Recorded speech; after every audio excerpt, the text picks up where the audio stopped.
होगा वहाँ मेरा ठाकुर जरूर आएगा, चाहे आप मानो या मत मानो। जब भगवान ने इस दुनिया की रचना की, इस संसार को बनाया, कुछ राक्षसों को भी बनाया, कुछ राक्षस भी हुए जिनको मारने के लिए ही भगवान ने अवतार लिया।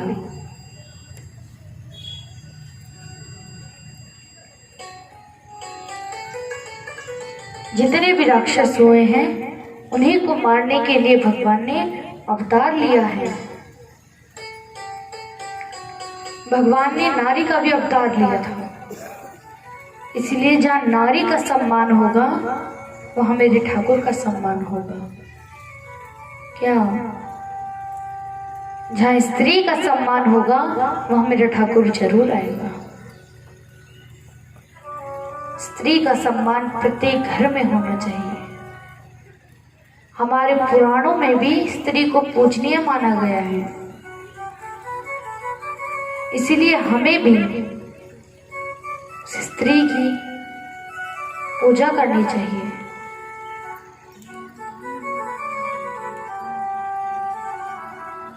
आप स्त्रियों को देखना, उनकी तारीफ कर देना भले ही, और कुछ मत कहना। ये कहना कि उसने आज खाना इतना अच्छा बनाया, उसने आज कपड़े इतने अच्छे पहने, ये कह दोगे ना तो फिर बाद में आप उसकी बुराई भी करोगे, वो तब भी बुरा नहीं मानेगी और अच्छा अच्छा आपको बना के भी खिलाएगी।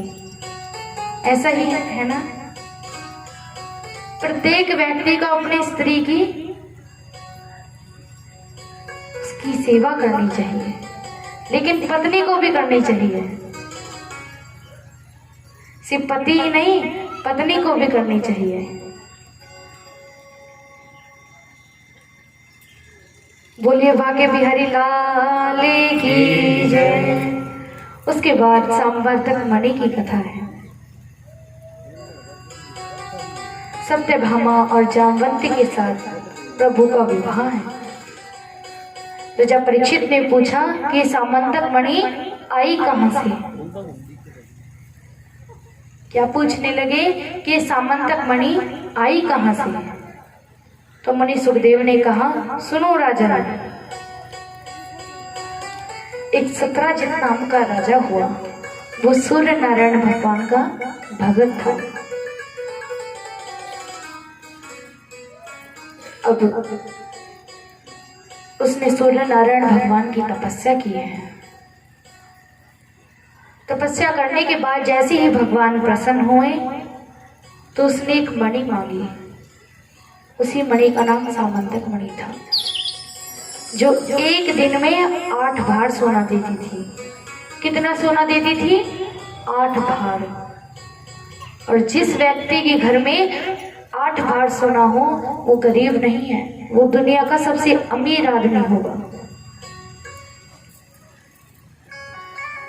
अब सत्राजित के पास इतना धन हो गया कि उसने धन का दान देना शुरू कर दिया। अब जब मेरे ठाकुर को पता चला तो गए हैं वो, और जाकर के सत्राजित से कहने लगे कि सत्राजित, मैं कुछ मांगने के लिए आया हूँ। राजा ने कहा कि आपके लिए तो मेरे प्राण भी हाजिर हैं, आपको जो चाहिए मैं वो मांग लीजिए, मैं खुशी खुशी आपको दे दूंगा। भगवान द्वारिकाधीश ने कहा कि मुझे ये मणि दे दो, मुझे सामंतक मणि चाहिए। लेकिन जैसे ही सामंतक मणि का नाम लिया तो उन्होंने गर्दन नीचे कर ली। यदि आपसे भी कोई धन की बात कहता है, कोई दान करने की बात कहता है, तो आप लोगों की गर्दन भी नीचे हो जाती है ना। और कुछ भी ले लो, बस पैसे नहीं देंगे। दान देना चाहिए। देखिए, सत्राजित की गर्दन नीचे हो गई। अभी तो कह रहा था कि आपके लिए जान भी हाजिर है, और थोड़ा सा धन क्या मांगा, उसकी तो जान ही निकल गई।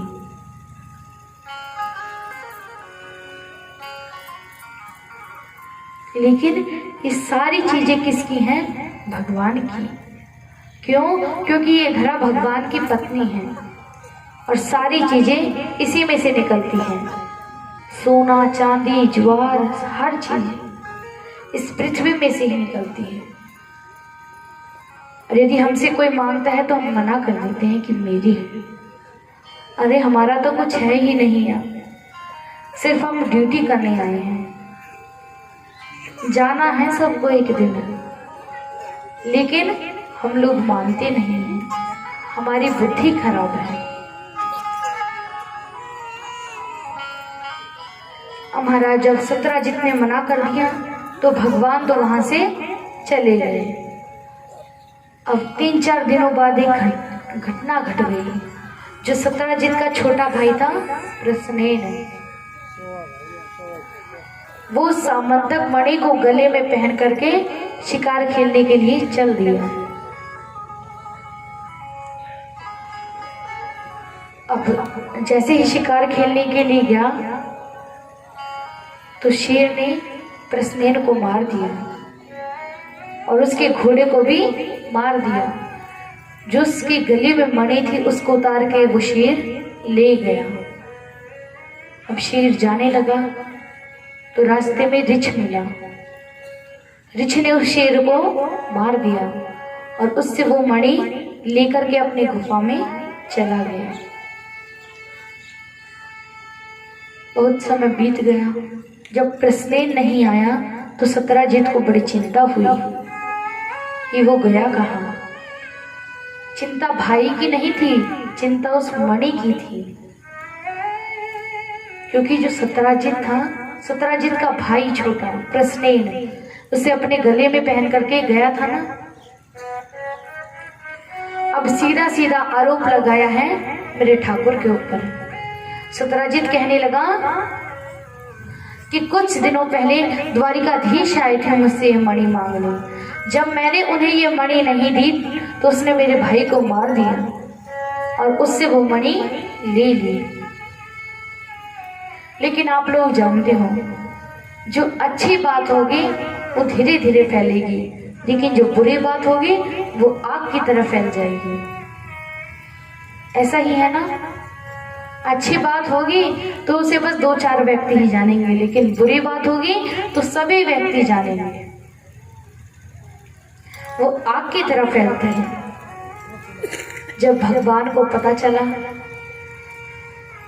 कि मेरे ऊपर आरोप लगाया गया है तो भगवान ने 2-4 सभ्य पुरुषों को लिया है और गए हैं वहां से। सत्यराजित के पास गए और कहने लगे कि तुमने मेरे ऊपर आरोप क्यों लगाया? मैंने तुम्हारी मणि नहीं ली है। देखिए, दूसरों का भला करते हैं तो भी बुरा हमारा ही है। ठाकुर जी तो उस मणि को लेने के लिए गए थे कि भलाई में लगाएंगे, लेकिन आरोप लगा दिया उल्टा द्वारिकाधीश पर ही। और महाराज पूछने लगे कि तुम्हारे भाई की मृत्यु कहाँ हुई? तो सत्यराजित ने बताया कि मेरे भाई की मृत्यु जंगल में हुई। भगवान कहने लगे कि हम जंगल में जाएंगे। क्या कहने लगे? कि हम जंगल में जाएंगे। अब जंगल में जाने लगे। चलते गए तो आगे जाकर देखा कि प्रसन्नेन मरा हुआ है और उसका घोड़ा भी वहीं मरा पड़ा है।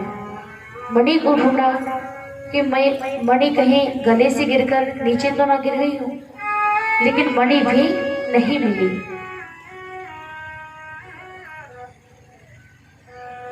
जब उनको मणि भी नहीं मिली तो उन्होंने देखा कि शेर के पंजों के निशान हैं। और वो चलते गए शेर के पंजों के निशान के पीछे पीछे। आगे जाकर के देखा तो वो शेर भी मरा हुआ है। मणि ढूंढी, वहां पर वे मणि नहीं मिली। अब महाराज अब देखा तो रिछ के पैरों के निशान हैं। रिछ के पैरों के निशान को देखकर सब पीछे हट गए कि हम नहीं जाएंगे। सभी से पूछा भगवान ने, चलो अंदर चलकर देख तो लेते हैं, गुफा के अंदर कहीं मणि तो नहीं। लेकिन सभी ने मना कर दिया। जिसकी मणि थी उसने भी मना कर दिया कि मुझे मणि नहीं चाहिए, चलिए आप यहां से। लेकिन मेरे ठाकुर कहने लगे कि लांछन मेरे ऊपर लगा है, आरोप मेरे ऊपर लगा है, तो मैं तो अंदर जाऊंगा ही जाऊंगा। यदि किसी को अंदर आना है तो आ जाइए। और महाराज जैसे ही अंदर घुसे तो एक लड़की उससे खेल रही है। भगवान जैसे ही उसके पास गए तो वो चिल्ला उठी, और जैसे ही चिल्लाई तो उसके पिता जामवंत आए दौड़े दौड़े। अब जैसे ही जामवंत जी आए, जामवंत जी का और मेरे ठाकुर का युद्ध हुआ है। एक दूसरे के ऊपर पेड़ों को, पत्थरों को उठा उठा कर फेंक रहे हैं। लेकिन जब अंत में क्या, आखिर में जामवंत की नस नस ढीली कर दी। और जब जामवंत हाथ जोड़कर खड़े हुए तो पूछा कि आप कौन हैं? आप कोई साधारण इंसान तो है नहीं। क्यों? क्योंकि साधारण इंसान मुझे नहीं हरा सकता, मुझे तो सिर्फ मेरा राम ही हरा सकता है।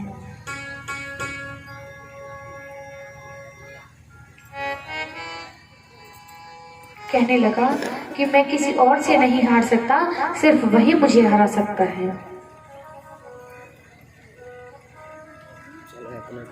अब महाराज भगवान ने गधा और सुदर्शन चक्र को रखा है और धनुष बाण हाथ में लिया। और महाराज जैसे ही उन्हें पता चला कि तो भगवान राम ही हैं, तो उनके चरणों में गिर गए। भगवान श्री कृष्ण ने कहा कि ये मणि मुझे वापिस कर दो। इस मणि को लेकर के मेरे ऊपर कलंक लगा है, मेरे ऊपर लांछन लगाया गया है, इसलिए ये मणि मुझे वापिस कर दो। लेकिन जामवंत जी कहने लगे कि ये मणि मैं तुम्हें वापिस नहीं कर सकता, क्योंकि ये मैंने अपनी पुत्री को दान में दी है, और दान में दी हुई वस्तु कभी वापिस नहीं लेनी चाहिए। अब श्री कृष्ण जी कहने लगे कि ये मणि तो मैं लेकर ही जाऊंगा, क्योंकि इसी की वजह से मेरे ऊपर कलंक लगा है। जामवंत जी कहने लगे कि हाँ, एक काम हो सकता है, आप मेरी पुत्री से विवाह कर लीजिए। यदि आप मेरी पुत्री से विवाह कर लेंगे तो मेरी पुत्री भी आपकी और इसकी ये मणि भी आपकी। कहने लगे कि आप मेरी पुत्री से विवाह कर लीजिए। अब भगवान ने कहा कि मणि तो मुझको चाहिए ही चाहिए, चाहे तुम ऐसे दो या शादी करने के बाद दो। दोनों का गंधर्व विधि से विवाह हुआ है।